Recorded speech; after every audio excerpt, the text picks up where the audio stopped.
Muy bien, empezamos, doctores. A ver.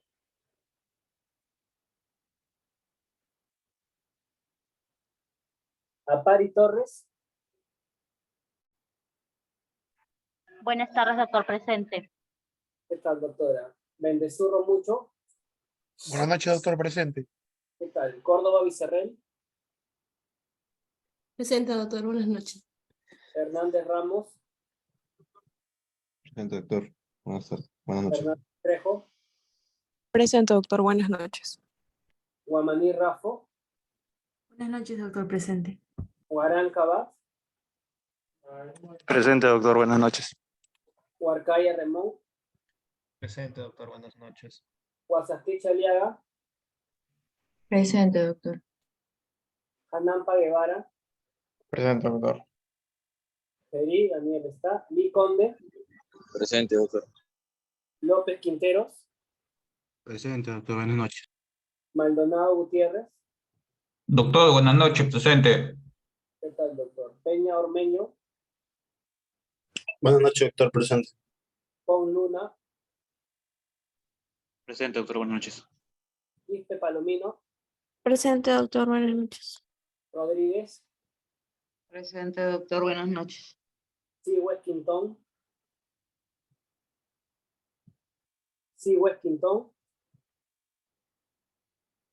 Uribe Oviedo. Buenas noches, doctor presente. Ventura Chanco. Ventura Chanco. Vera Loaiza. Doctor, de mi compañera Vera le escribí el WhatsApp. ¿A ti? Sí, yo ahorita le escribo el WhatsApp para de mi compañero Vera. Ok. Saga Dueñas. Presente, doctor. Buenas noches. Cabezudo Calderón. Presente, doctor. Buenas noches. Linares Padilla.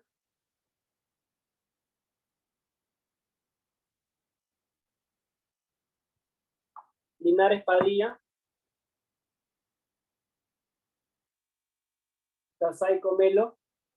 Buenas noches, doctor presente. Basaldúa Cabezudo. Presente, doctor. Buenas noches. Boluarte Equipa. Presente, doctor. Buenas noches. Cadillo Poma. Presente, doctor. Buenas noches. Casa Rojas. Presente, doctor. Buenas noches. De la Cruz Maita. Presente, doctor. Buenas noches. Flores Campos. Presente, doctor. Buenas noches. Flores Condorí. Presente, doctor, buenas noches. Galindo Domínguez. Presente, doctor. Buenas noches. García Aguilar. Presente, doctor. Buenas noches. Lizarme Ñacari. Presente, doctor. Buenas noches.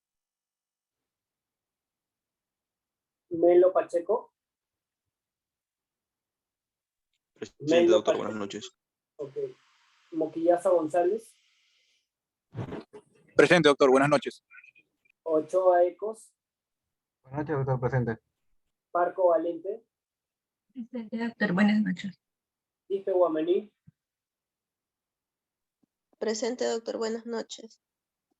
Ramírez Frank. Ramírez Frank. Ramos Cárdenas. Presente, doctor. Buenas noches. Salvatierra Ramos. Presente, doctor. Salvatierra.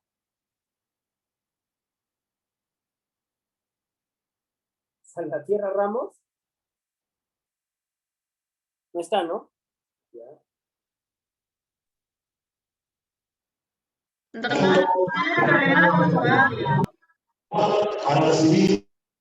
Suárez Ruiz. Suárez, doctor. Buenas tardes. Taipe Martina. Presente, doctor. Buenas noches. Villegas Salcedo. Presente, doctor. Buenas noches. Ventura Arenas. Presente, doctor. Buenas noches. Vilcapuma Salvatierra. Presente, doctor. Buenas noches. Acharte Quispe. Acharte Quispe. Ya está. Listo, doctores, empezamos. Doctor, buenas noches. Disculpe, a mí no me llamó la asistencia. ¿Tu apellido cuál es? Lee. No, sí te llamé. Ah, es que justo llamó a Jeri y de ahí se saltió. No lo escuché, disculpe. Sí, estás como presente. Ok, doctor, gracias. Doctor, disculpe, yo le escribí al interno porque mi audio estaba fallando y mi internet también. No responderle cuando me llamó asistencia. ¿Tu apellido cuál es? Ventura. Ventura, sí te consideré presente. Ok. Listo, muy bien, empezamos. Muchas Voy a gracias. compartir la pantalla, denme un segundito. Ok, vamos a hacer la teoría de endocrino y resolver las últimas 2 preguntas que faltaron de la semana pasada.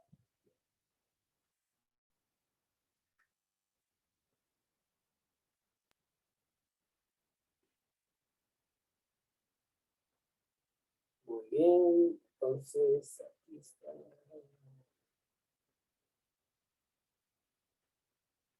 Muy bien, entonces, doctores, vamos a iniciar la teoría de endocrinología correspondiente a esta semana, que la semana pasada, como sabrán, tuvimos una reunión, pero igual la teoría era para la semana pasada como para esta, y las preguntas también enviadas la semana pasada, que sí las llegamos a resolver, también eran para la semana pasada y para esta correspondiente. Así que vamos a realizar la teoría que quedó pendiente y solamente nos quedaron 2 o 3 preguntas finales para terminar las preguntas que nos habían enviado para poder resolver. Muy bien, ¿alguna duda, algún comentario, algo antes de empezar, como siempre digo yo? Nada, muy bien, empezamos. Entonces vamos a hablar del sistema endocrino. Obviamente, el sistema endocrino ejerce un sistema de control a través del mecanismo de feedback, tanto positivos como negativos, en todo el eje hipotálamo hipoficiario y al órgano diana en el cual se encuentra. Entonces, ¿cómo se comunica todo el sistema endocrino? Obviamente a través de mensajeros. Mensajeros químicos que en este caso pueden ser hormonas, prostaglandinas, proteínas, que viajan a través del líquido, bien sea sangre, unido a proteínas, de forma libre, y son liberadas por órganos conocidos netamente como glándulas endocrinas. Por ejemplo, doctores, ¿ustedes pueden considerar que el corazón es un órgano endocrino?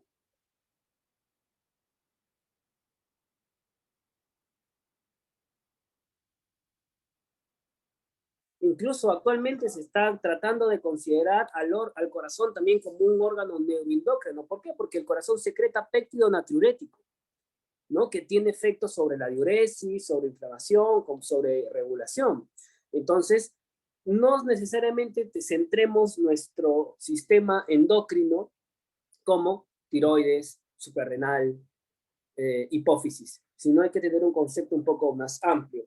Y de acuerdo al tipo de hormona que nosotros estemos evaluando en el contexto de cada paciente, obviamente van a ejercer diversos tipos de acciones. ¿Qué tipo de hormonas conocemos? Obviamente hormonas endócrinas, que son las más conocidas, que son hormonas liberadas directamente a la circulación. Obviamente cuando hablamos de liberar a la circulación, puede ser o bien en la forma libre o bien unido a proteínas. ¿Para qué? Con el fin de ¿qué? De actuar en un órgano diana. Ya sabemos, no es necesario redundar en esa parte porque ya sabemos cuáles son los órganos principalmente estimulados por algunas de las hormonas. Tipos de comunicación, por ejemplo, o comunicación paracrina.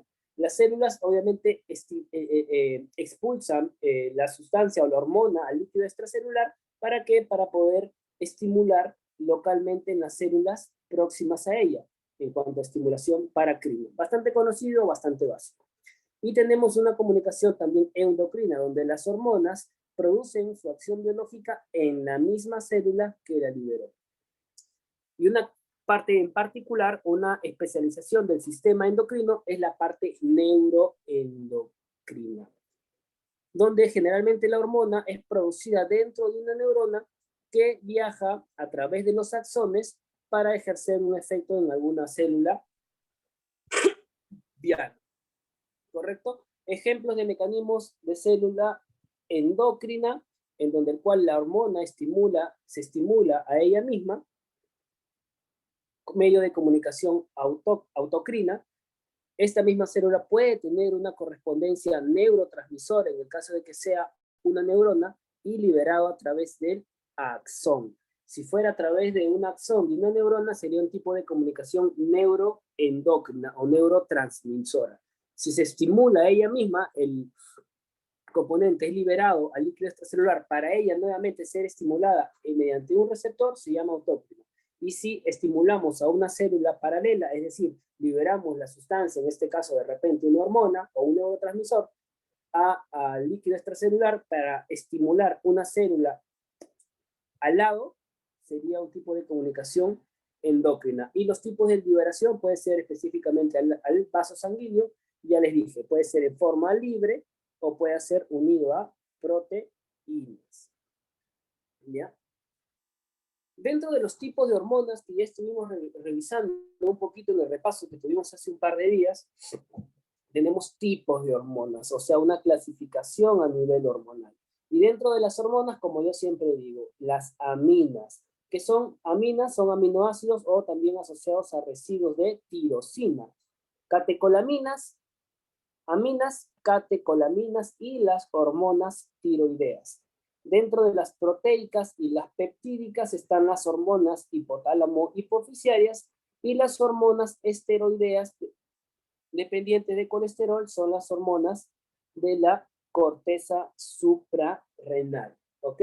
¿Cómo se llama? ¿Cómo era la mnemotecnia para clasificar a las células del punto de vista acidófilo o basófilo? Recuerdan que era azola. Seguramente van a ver alguna observación en esta teoría, por lo tanto hay que revisar y hay que estar atento. Acidófilas son los somatotropos y los lactotropos, y el resto son basófilas. ¿Ok? Entonces la clasificación, de acuerdo a su estructura química, son como las hemos mencionado.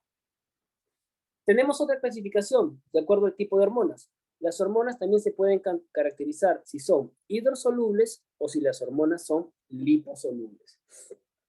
¿Qué me importa que recuerden?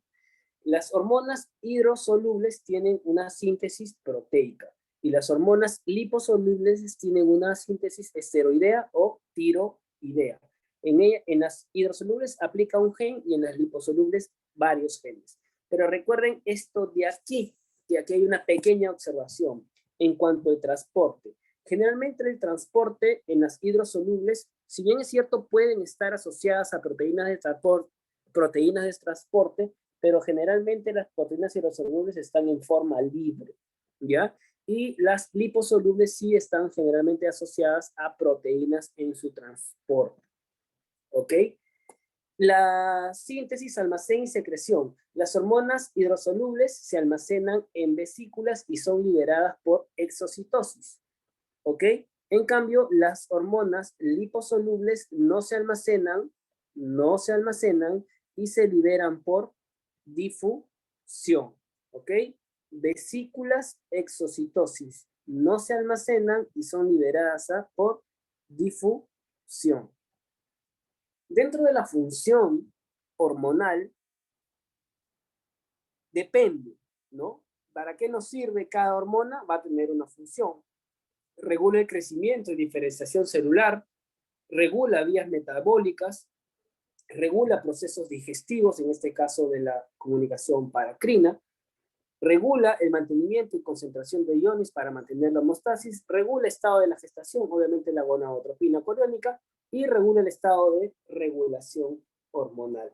¿Qué características, y yo no sé si por algo lo habrán puesto en negrito, qué características deben de cumplir las hormonas? Uno, que las hormonas deben ser secretadas en cantidades pequeñas. ¿Por qué? Porque necesitamos un mecanismo un sensor para poder verificar si hay alta cantidad hormonal o baja cantidad hormonal, y así activar los mecanismos neuromoduladores. ¿Por qué?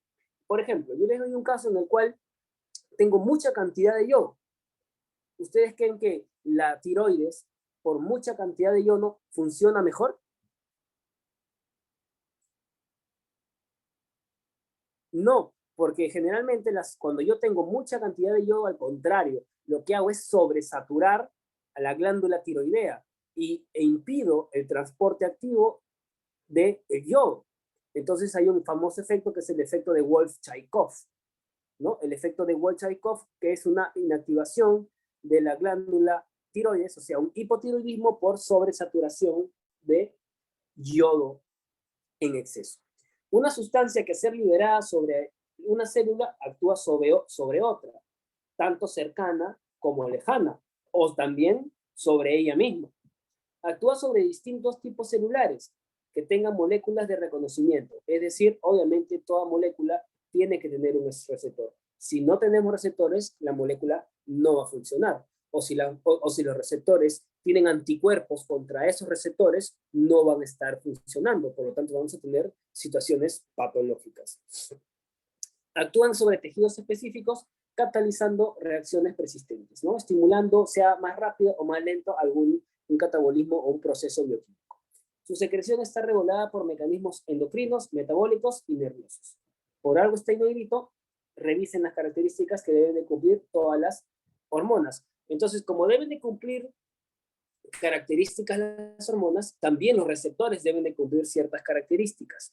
Entonces, deben estar localizadas en la membrana o en el interior de la célula. Recuerden que, ¿qué hormonas? Perdón. ¿Qué hormonas tienen su receptor a nivel intracelular, por ejemplo? ¿O intranuclear? ¿Aldosterona? Hormonas. ¿Qué hormona tiene receptor nuclear? ¿Tiroidea, doctor? Las hormonas tiroideas, excelentes. Entonces, no necesariamente tiene que estar en la membrana. Puede estar en la membrana o en el interior. ¿Ok? Obviamente tiene que tener capacidad de reconocer a su hormona específica frente a muchas moléculas que puede haber en el organismo. Discriminar, este es importante, discriminar entre pequeñas variaciones, justamente el fenómeno de feedback. Para poder determinar esas variaciones es que se producen los fenómenos de regulación neurohormonal.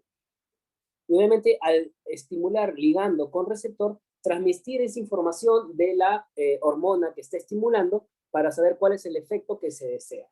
¿Ok? Obviamente tenemos que tener receptores agonistas y receptores antagonistas. Muy bien, si hay una célula endocrina que es liberada a la sangre, si tenemos una célula que no tiene receptor, pues no va a haber respuesta. Pero en cambio, si tenemos una célula con receptor, obviamente buscamos el efecto deseado, que es la respuesta. Obviamente todo mecanismo, por ejemplo, se realiza a través de tanto un primer mensajero como un segundo mensajero. Obviamente son reacciones que necesitan ATP y AMP cíclico con activación de propicinasas en el caso de hormonas, por ejemplo, no esteroideas. ¿Ya? El transporte de hormona, como les dije, la célula endocrina libera una hormona, cual sea.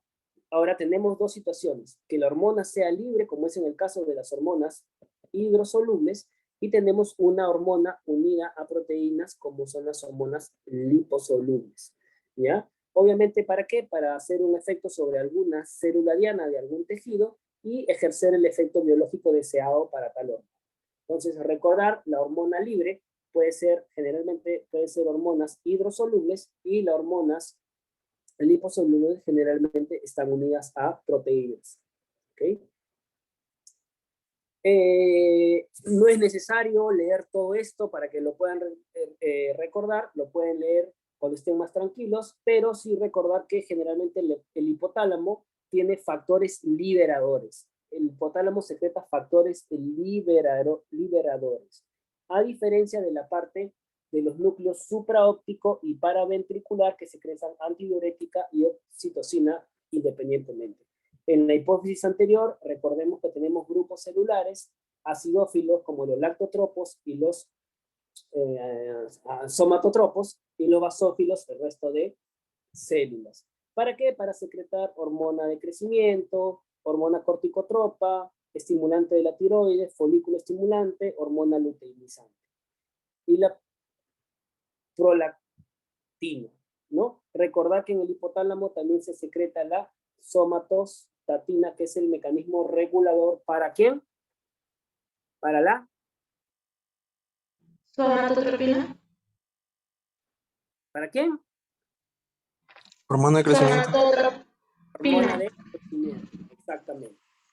Entonces, Dentro de la hipófisis posterior tenemos hormona antidiurética y la oxitocina, pero no se secreta, sino solamente se almacena. Está de más repetir lo que ya conversamos en el repaso, los pituicitos, que son las células de sostén, y los cuerpos de Herring, que son los gránulos en el cual se almacenan la antidiurética y en la hipófisis para posteriormente ser liberados al torrente sanguíneo de manera directa. En cambio, la adenopófisis utiliza un doble sistema portal para el manejo hormonal. La corteza suprarrenal, como ya lo hemos mencionado, la zona glomerular, la zona fasciculada y la zona reticular. La zona glomerular que secretaba aldosterona. La zona fasciculada, glucocorticoides, específicamente el cortisol. Y la zona reticular secretaba andrógenos. En la médula suprarrenal tenemos las catecolaminas, hormonas derivadas de las aminas, residuos de tirosina, en el cual tenemos la adrenalina y la noradrenalina. Hormonas tiroideas, ¿cuál era la más abundante? T4.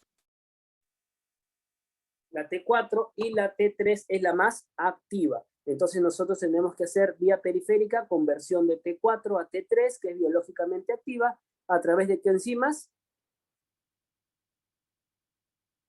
De las deyodinasas. De las deyodinasas, ¿ok? Entonces las células C tiroideas, o también llamadas células parafoliculares, que son las que secretan calcitonina, las células paratiroideas que secretan la paratormona, y las diferentes hormonas. Por ejemplo, en los islotes Langerhans, la secreción de insulina por las células beta, glucagón, ¿quién secreta? Las células alfa, las células delta secretan somatostatina, y así sucesivamente. A nivel renal tenemos la producción de 1.25 de hidroxivitamina D, ovarios, estrógenos y progesterona, y los testículos andrógenos. Ya para que lo puedan revisar a detalle. Hay algo que quiero ahondar un poco más acá, doctores, que siempre nos olvidamos. ¿Ok? En cuanto a las gonadotropinas, creo que no me han puesto nada y no quiero saltarme este paso sin hacerles recordar que se los aconsejo que lo apunten porque ya no se los van a enseñar seguramente. Bueno, cuando lleguen, pero quiero que recuerden esto sobre la FSH y sobre la LH. Vamos a ponerlo acá para que le dé más espacio. Recuerden, cuando nosotros tenemos el ovocito, tenemos una estimulación, obviamente, o de bien de FSH o de bien de LH. Obviamente, dependiendo. El ovocito en la FSH estimula la granulosa, ¿ya? La granulosa del ovocito. ¿Para qué? Para secretar estrógenos. En cambio, la LH estimula la teca. Ya recordarán ustedes en ginecología qué es la teca. Para la teca, la formación de andrógenos. Y así se explica por qué cuando tenemos una alteración del síndrome de ovario poliquístico, en las pacientes que tienen SIDSOP, tienen incremento de los niveles de andrógenos. Por eso tienen hirsutismo, mayor cantidad de vello. Y a nivel testicular, la FSH y la LH, la FSH ¿qué hace? Estimula a las células de Sertoli. ¿Para qué? Para sostén y maduración. Sostén y maduración. Y la LH estimula a L de Leydig para producción de testosterona. Apunten este cuadrito, doctores, que siempre nos confundimos. ¿Cuál es el principal problema del endocrino? Las gonadotrofinas. Siempre nos olvidamos, siempre nos confundimos. Entonces, les sugiero que apunten esto, porque en algún momento les va a servir para específicamente dónde funciona la FSH y la LH, tanto en el hombre y en la mujer. ¿Ya, doctores? Perfecto. Perdón, ¿qué pasó acá? Se me salió, creo. Sí están viendo todavía, ¿no? Sí, doctor. Ok. El eje hipotálamo-hipófisis. Hemos hablado bastante anteayer del eje hipotálamo-hipófisis y dijimos que la arteria hipofisiaria superior y la arteria hipofisiaria inferior, ambas ramas de la carótida interna, son las que le dan la irrigación a la hipófisis. Recordemos que la adenopófisis es una invaginación de la bolsa del Rathke, proveniente del ectodermo, y la neurohipófisis es directamente del tercer ventrículo a nivel hipotalámico. Recordemos que miren cómo los axones de la neurohipófisis, obviamente la imagen está al revés, ¿eh? No me estoy confundiendo. La neurohipófisis, los axones llegan hasta acá, y en cambio de la adenihipófisis llegan solamente hasta esta parte. ¿Cómo se llamaba esta parte?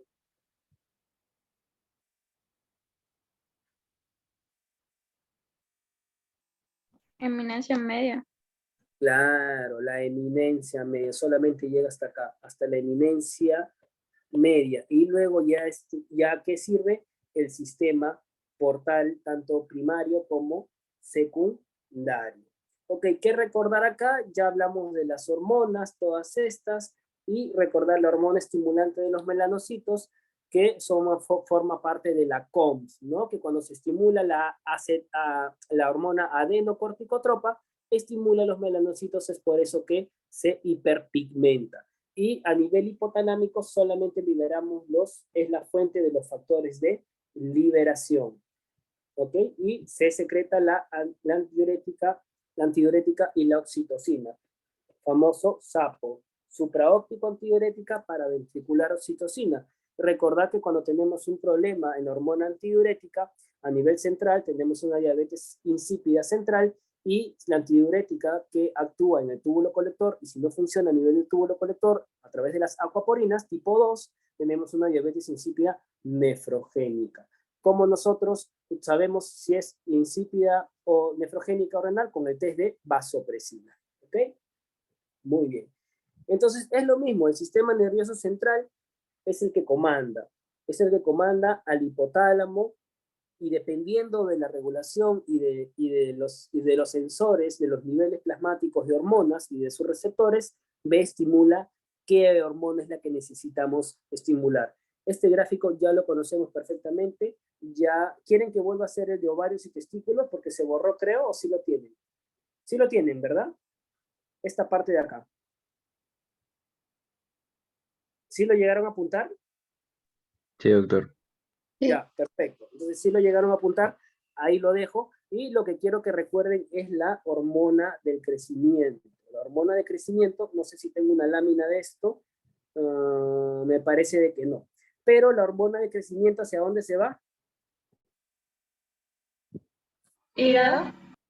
La hormona de crecimiento se va específicamente también hacia el hígado para estimular el IGF-1, que es el factor de crecimiento similar a la insulina tipo 1, para luego ir a los huesos largos y estimular el crecimiento, ¿no? Específicamente en la metáfisis de los huesos, donde está el cartílago de crecimiento. Hormonas tiroideas, suprarrenales, está de más ya repetir lo mismo siempre. Okay. La regulación de la retroalimentación. ¿De qué depende la regulación de la retroalimentación? Depende de las concentraciones. Las concentraciones de las hormonas se encuentran reguladas por mecanismos, tanto de retroalimentación negativa, también, pero como dentro de retroalimentación positiva. Cuando los sensores detectan una disminución en los niveles hormonales, inician procesos que causan incremento de la síntesis de hormona. Esto puede decir, pero doctor, ¿está aumentando la hormona? Sí, pero está aumentando a consta de que hay un sensado de una disminución. Eso se llama retroalimentación negativa. ¿Ok? Entonces, cuando los niveles suben por encima del punto de referencia del sistema, los sensores hacen que disminuya la producción y liberación de hormonas. Eso es retroalimentación negativa. ¿Para qué?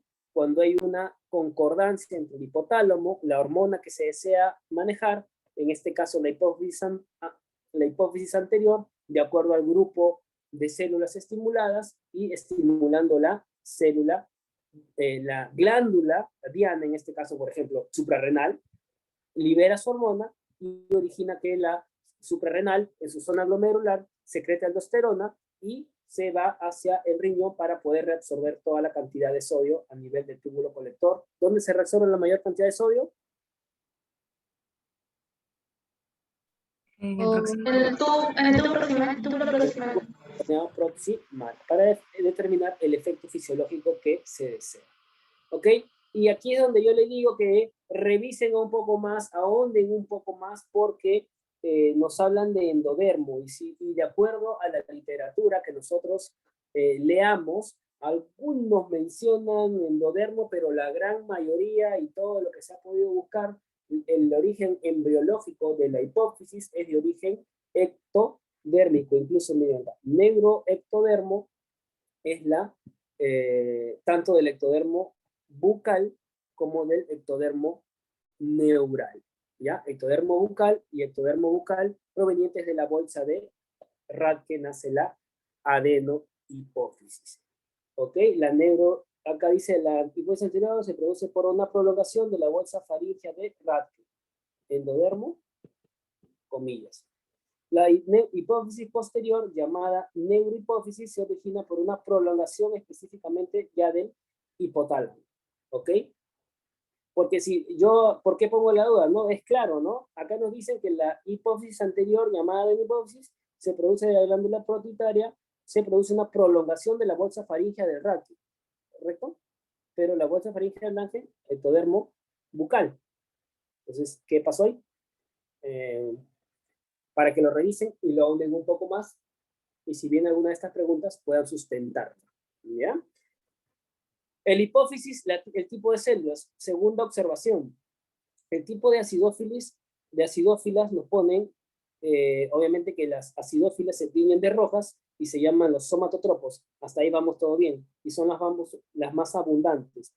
Y obviamente los somatotropos forman hormona de crecimiento. Y aquí viene la observación. Las basófilas, las lactotropos, son basófilas, pueden buscar, ahondar información y pueden tener la mnemotecnia a solas, ¿no? Acidófilas, somatotropos y lactotropos, para revisar de dónde se ha buscado esta literatura, ¿ya?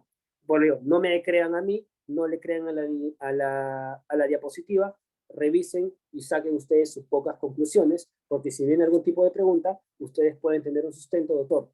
Acá está el libro. ¿Me dejo entender? Siempre todo se hace con sustento, doctores. Y obviamente las cromóforas son aquellas que no se tiñen y tampoco producen hormonas.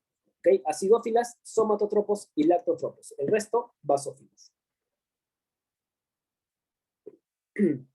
Dentro de los tumores apofisiarios dijimos que el punto de corte es... Uy, ¿qué pasó otra vez? Ya, dentro de los tumores hipofisiarios dijimos que el punto de corte eran 10 milímetros para determinar un microadenoma de un macroadenoma. De acuerdo al tamaño, los microadenomas son menos de 10 milímetros y los macroadenomas, obviamente, más de 10 milímetros, y pueden erosionar la silla turca, y obviamente erosionan e inciden en estructuras craneales cercanas. Los dije en el repaso. ¿Cuál es la estructura cercana que más está asociada a este tipo de lesiones tumorales a nivel hipofisiario? El quiasma óptico. Quiasma óptico. Una de las lesiones más frecuentes tumorales a nivel del quiasma son las hemianopsias, y más frecuentemente incluso las hemianopsias bitemporales, ¿ya? Por ejemplo, uno de los tumores más frecuentes, si les preguntan cuál es el tumor más frecuente de hipófisis anterior, acá está con un 26% de frecuencia, el prolactinoma, obviamente de los lactotropos. Son microadenomas, ¿ok? El prolactinoma es el tumor más frecuente en adenohipófisis. Obviamente el hipopituitarismo es la hipofunción de la hormona, de la glándula hipofisiaria, y dentro de las patologías puede ser de origen netamente pituitario por una patología tumoral. Puede ser radiación posoperatoria, isquemia postoperatoria o cuadros infecciosos, metastásicos, y una miscelánea importante a recordar es el síndrome de silla turca vacía, ¿ok? Pero recuerden que una de las principales causas son tumores pituitarios y isquemia pituitaria también. El hipopituitarismo, para que realmente tengamos clínica de una función de hipopituitarismo, o sea, una función de la glándula tiroides baja, por lo menos necesitamos un 75% que la glándula esté destruida para que realmente pueda causar síntomas clínicos. Los síntomas generalmente aparecen obviamente en orden gradual y en una condición aguda y que puede ser potencialmente mortal, obviamente. Hay malestar crónico debido al tipo de compromiso, al compromiso de qué células primeras son las que se han debilitado, pérdida de apetito, deterioro de la función sexual e intolerancia al frío. El síndrome de Sheehan es un síndrome que se produce, un síndrome de sangrado postparto. ¿Ok? Recuerden que, y lo mencioné en el repaso, cuando hay una gestante, el volumen de la hipófisis y el flujo sanguíneo también incrementan un poco, pero cuando hay un sangrado excesivo, ¿qué es lo que hace tu cuerpo? Redistribuye todo el flujo sanguíneo a los órganos principales, ¿no? Corazón, riñón, cerebro. Y automáticamente la hipófisis, a pesar de que está crecida de tamaño y que necesitaba un flujo mayor, automáticamente en un shock circulatorio pierde ese flujo sanguíneo. Por lo tanto, causa isquemia y necrosis de la hipófisis. Fisiopatología del síndrome de Sheehan, crecimiento fisiológico de la hipófisis durante el embarazo, complicación en la cuadra obstétrica, hemorragia o sepsis, que en ambos casos me producen hipotensión, o sea, disminución de la presión de perfusión. El cuerpo necesita redistribución de flujo sanguíneo a órganos principales y hay necrosis de la hipófisis. Síndrome de Sheehan, panhipopituitarismo, una de las principales manifestaciones clínicas, ¿cuál es? Lo dije en el repaso. Doctores. Agalaxia. Agalaxia. Perfecto, doctores. Agalaxia. Perfecto. Agalaxia. Control de la función tiroidea. Una vez que tenemos los estímulos para responder al hipotálamo frente a estrés, sueño, temperatura, ¿no? El hipotálamo responde, estimula la TRH para que estimule las células tiroideas. En la hipófisis anterior a los tirotropos estimula la tiroides y la glándula tiroidea comienza a liberar T3 y T4. Hay mayor conversión periférica de 4 a T3 y estimular todos los tejidos diana con los núcleos a nivel, con las células a nivel receptores de intranucleares. ¿Para qué? Porque la TSH aumenta la degradación de la tiroglobulina, que es la proteína que almacenaba, ¿no? En el coloide la tiroglobulina era la que tenía a la T4 y a la T3 unidas y activa obviamente la bomba de yoduro y acelera la oxidación de yoduro. ¿Para qué? Para tener mayor cantidad de hormonas tiroideas circulantes. No recordar específicamente el transportador de yodo llamado pendrina y el simporte sodio-yodo. ¿Para qué? Para la acción de la tiroperoxidasa en los 3 pasos de oxidación, organificación y acoplamiento. ¿Para qué? Para formar la T3 y T4, ¿no? Ya está de más decir 2 diyodo forman T4, una diyodo y una monoyodo forma la T3. Eso ya son cosas demasiado básicas que ustedes ya lo deben de dominar a estas alturas. Entonces, el canal de pendrina, que es un transportador de yodo, el simporte yodo-sodio, para la yodación de tiroglobulina interviene la enzima tiroperoxidasa para la formación de T3 y T4 y a través de los pinocitos es almacenar a nivel del coloide tiroideo. Yo les hago una pregunta rapidita, doctores. Yo sé que es teoría, pero ¿cuál es el mecanismo de acción incluso, por ejemplo, del meclimazol?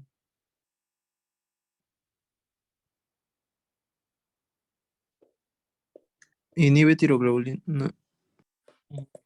El meclimazol bloquea La yodación, doctor, de tirosina para... bloquea la síntesis de hormonas tiroideas, a diferencia del PTU, que es el propiltiuracilo, que inhibe la conversión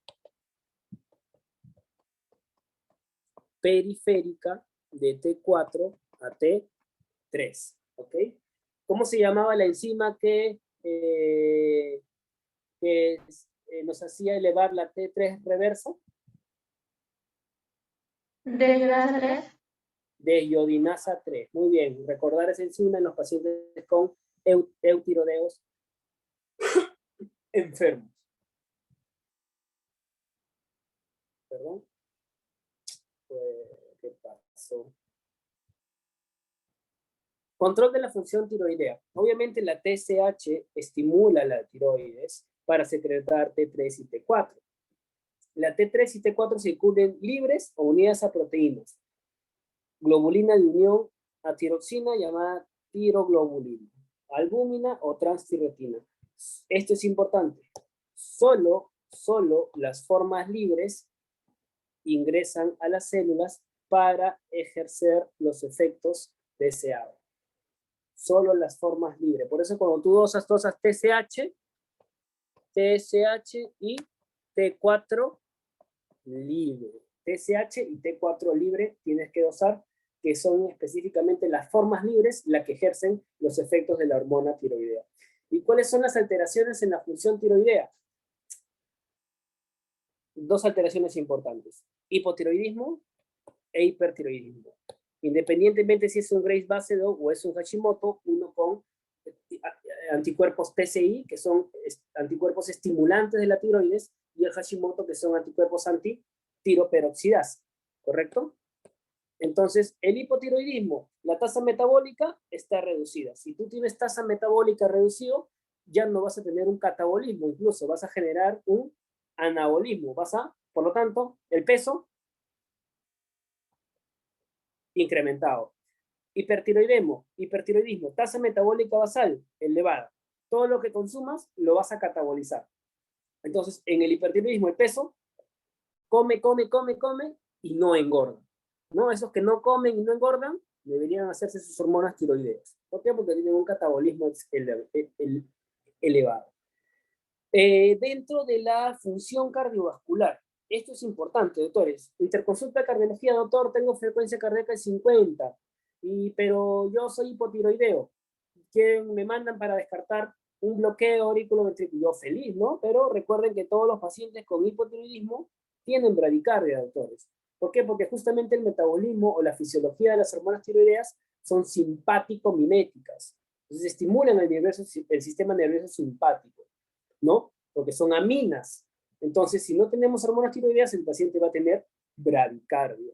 Entonces, a diferencia del hipertiroideo, va a presentar muchas taquicardias y palpitaciones, motivo muy frecuente de consulta cardiológica. Palpitaciones, hay que chequearnos las hormonas tiroideas como causas secundarias extracardiovasculares, ¿ok? Obviamente los hipertiroideos, pleno invierno, están sin polo, intolerancia al calor, y en cambio los hipotiroideos son personas muy friolentas. Hay mucha intolerancia al frío, ¿ok? Listo, muy bien. Dentro del diagnóstico y tratamiento del hipotiroidismo hay que diferenciar. ¿Es un hipotiroidismo primario, central, o es un hipotiroidismo subclínico? Dentro del hipotiroidismo primario, ¿qué tenemos? T4 libre y T3 disminuidas. En respuesta, como feedback compensatorio, elevado. Y yo lo que debo hacer, medición de anticuerpos tiroperoxidasa para ver si no es un Hashimoto. Y en el hipotiroidismo central, tenemos T4 libre baja, T3 total disminuida, y dependiendo de la TSH, podríamos tener TSH biológicamente inactiva incrementada. Datito, ¿ah? Puede estar incrementada, pero la TSH no funciona. La TSH no funciona. Entonces tenemos que tener pruebas de función hipotalámica. ¿Ok? Y en el hipotiroidismo subclínico, eso ya lo hemos visto en ejemplos en clase, el T4 y el T3 pueden estar normales y hay un ligero incremento de la hormona TSH. Obviamente también tenemos que descartar patología autoinmune. Y para el diagnóstico y tratamiento del hipertiroidismo, obviamente los pacientes con hipertiroidismo primario vamos a tener una TSH disminuida con una T4 libre incrementada. Correcto diagnóstico de hipertiroidismo. Pero ¿qué pasa si tenemos una T4 libre normal? Entonces tenemos que medir T3. Tenemos T3 elevada, hipertiroidismo. Tenemos un T3 libre normal, podemos tener un hipertiroidismo subclínico.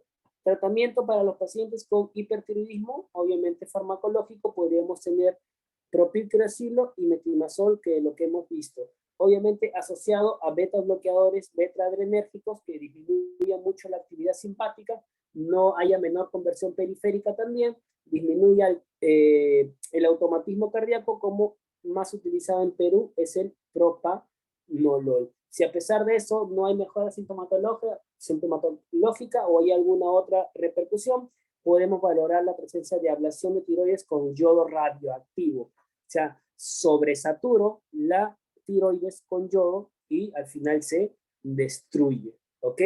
¿Qué fármaco antiarrítmico tenemos que tener mucho cuidado en pacientes hipertiroideos, doctores? Amiodarona. La amiodarona es un fármaco, que dentro de su composición tiene yodo. Entonces, si viene un hipertiroideo con taquicardia, a tu emergencia, no le vas a poner amiodarona para controlar la frecuencia cardíaca, porque se va a poner peor. ¿Ya? Le vas a dar más sustrato a la enfermedad de fondo que tiene tu paciente. ¿Ok?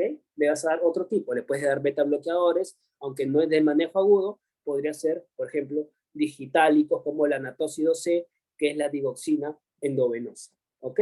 Muy bien, doctores, hasta ahí es la teoría. Voy a compartir pantalla del otro sitio para poder resolver las últimas 2 preguntas que nos quedaron pendientes. ¿Hasta aquí hay alguna pregunta? A ver, vamos a compartir pantalla de acá, de mi laptop. Y ahí sí no voy a poder escribir porque la diapositiva es muy pesada y no la pude pasar a la tablet. A ver, vamos a ver. Vamos a cerrar sus notas, ya las vayan a ver.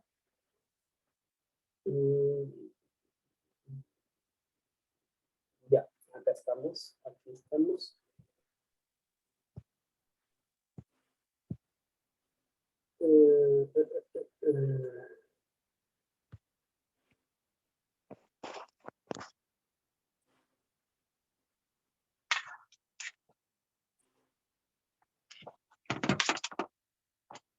Nos quedamos en cuál es la etiología más frecuente de enfermedad de Addison, ¿no? Voy a compartir. Sí. Compartir pantalla. Vamos a poner esto.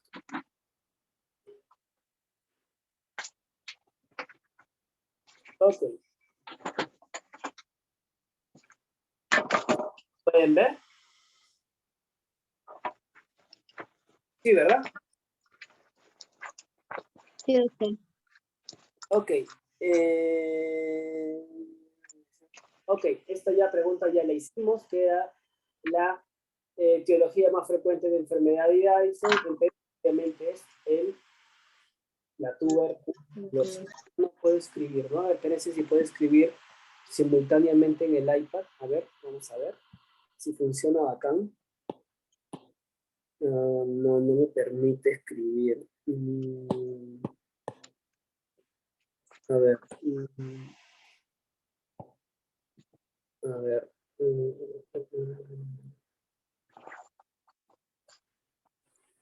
No, me botó ya, ves, sabía ya. Perdón.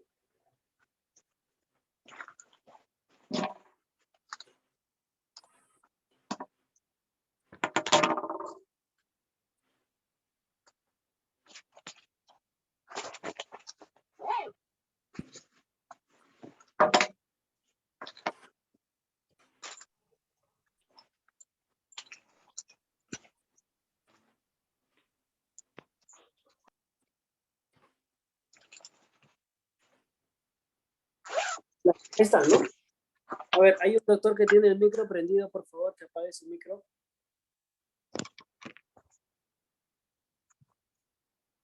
Suave, doctor, suave. Con respecto a la etiología del síndrome de Cushing, es falsa. Acá ya estoy en mi computadora, como les dije, no puedo escribir con el lápiz. Con respecto al síndrome de Cushing, falso. Ahora sí voy a poner acá los participantes. A ver.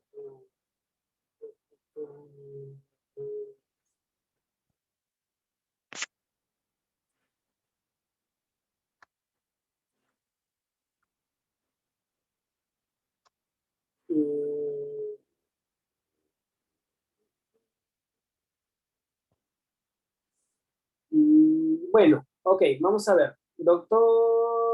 Doctora Lizarme Ñacari, ¿nos puede ayudar con esta pregunta, por favor?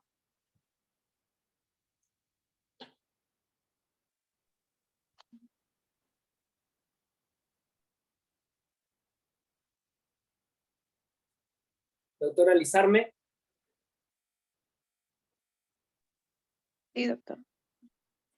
Ayúdenos con esta pregunta, por favor.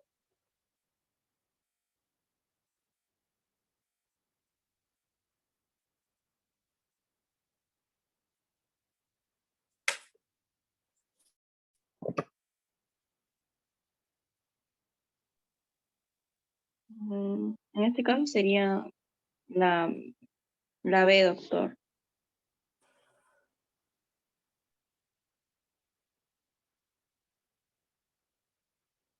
Perdón, pero ¿por qué? Justifíquelo.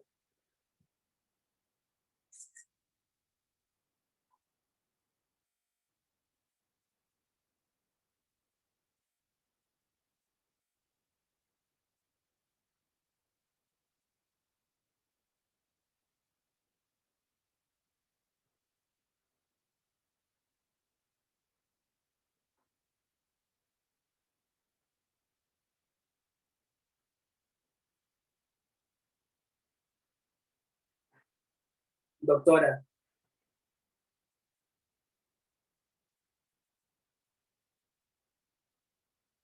Bueno, Bueno, en este caso, ahí dice que es de origen hipotálamo hipoficiario, pero el síndrome de Cushing pues va a ser debido a un exceso de cortisol, lo cual no sería la respuesta en este caso.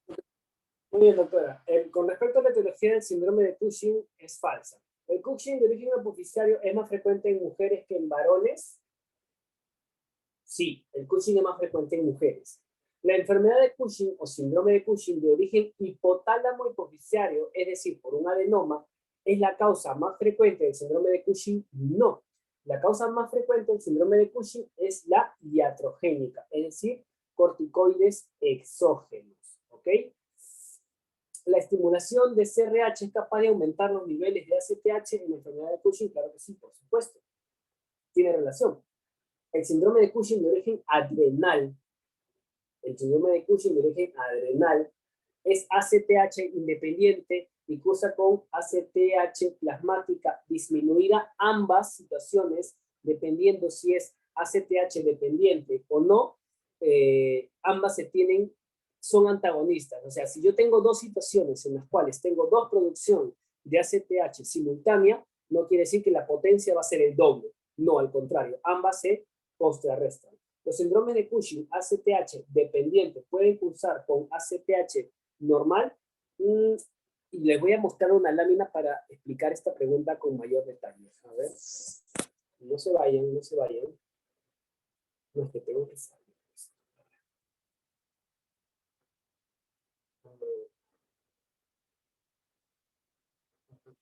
A ver, no se vayan, espérense.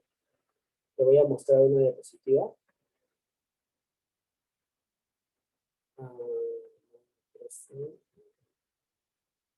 Vamos acá, vamos acá, vamos acá.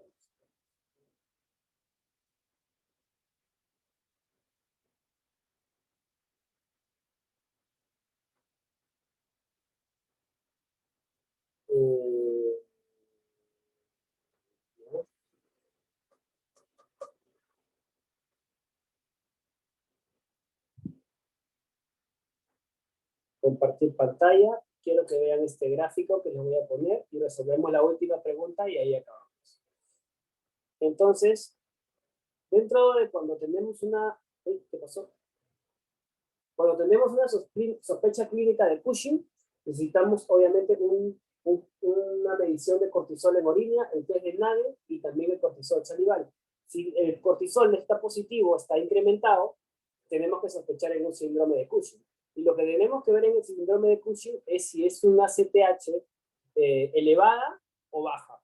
Si es ACTH elevada, tenemos que ver si es un ACTH dependiente. Es decir, tenemos producción ectópica de ACTH. ¿Con qué vemos la producción ectópica de ACTH?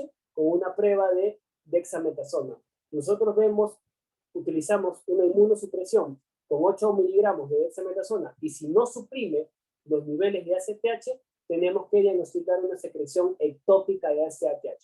Principal causa, 1, tumores de células pequeñas de pulmón, es decir, microcítico, y en segunda causa, los tumores carcinoides pulmonares a nivel bronquial. Son las primeras dos causas de producción ectópica de ACTH.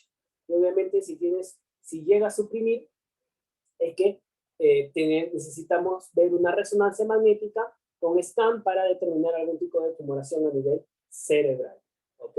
Y si es un ACTH bajo o normal, tenemos que hacer un ACTH independiente, un adenoma o un carcinoma suprarrenal o una hiperplasia adrenal, ¿ya?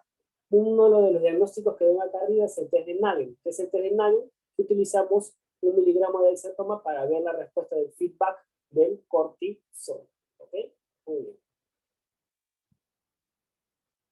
Seguimos con la siguiente pregunta. Vamos a abrir la diapositiva.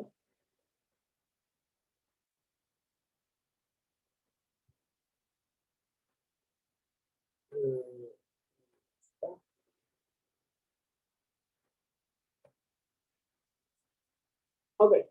Entonces, la enfermedad de Cushing o síndrome de Cushing, de origen hipotálamo hipofisiario, ¿es la causa más frecuente? No. La causa más frecuente es de origen exógeno. Ok. Y esta es la última pregunta. Todas las afirmaciones sobre la hormona paratiroidea son verdaderas, excepto una. ¿Cuál es la excepción? Vamos a llamar a un alumno a un doctor para que nos pueda orientar. Doctor Hanampa Guevara Brando, doctor, ¿nos puede orientar sobre esta pregunta?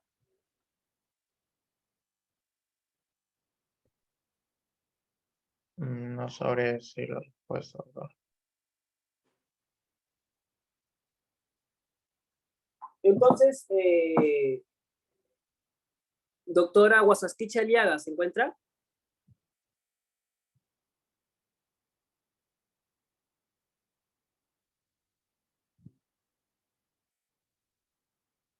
Doctora Natalie Guasasquiche. No sabría explicarlo, doctor. No sabría explicarlo. La doctora...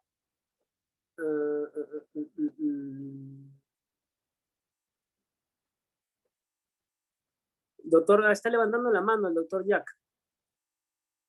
Doctor Jack Pong.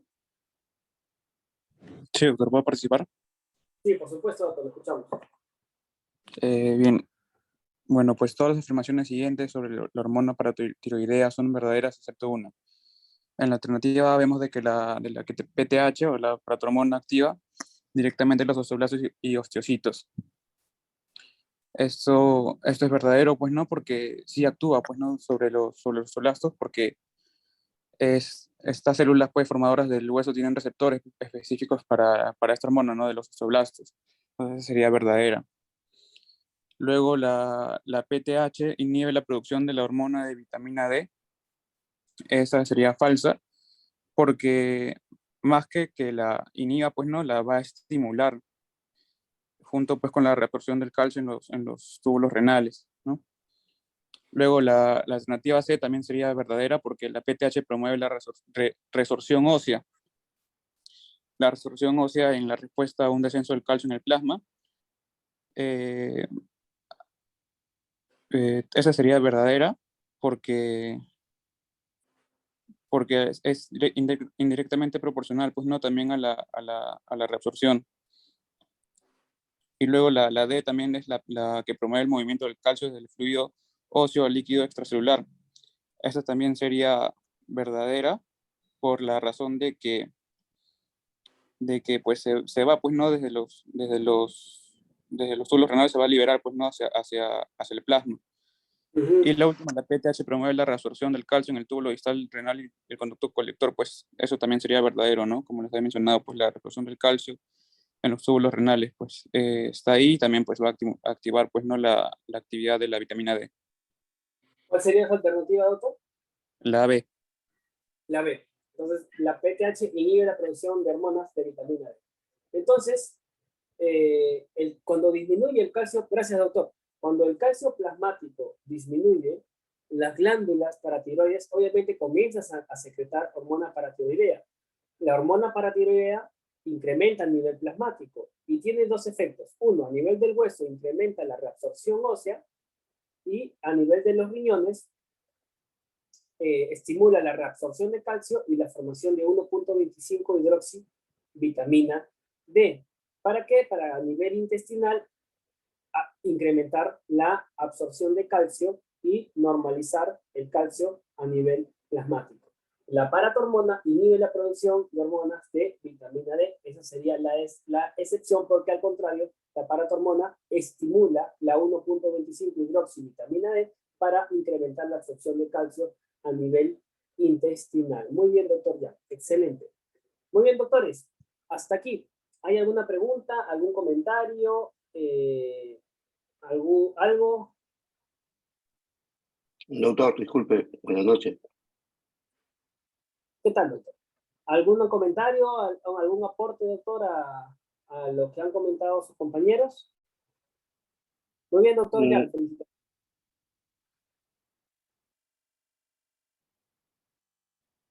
Ninguno. Muy bien, doctores. Doctor, Ahí nos sí, quedamos. disculpe. Doctor, Muy sí, bien. disculpe, doctor. Dígame, escucho, doctor. Doctor, lo que quería pedirle es, no sé si habrá tomado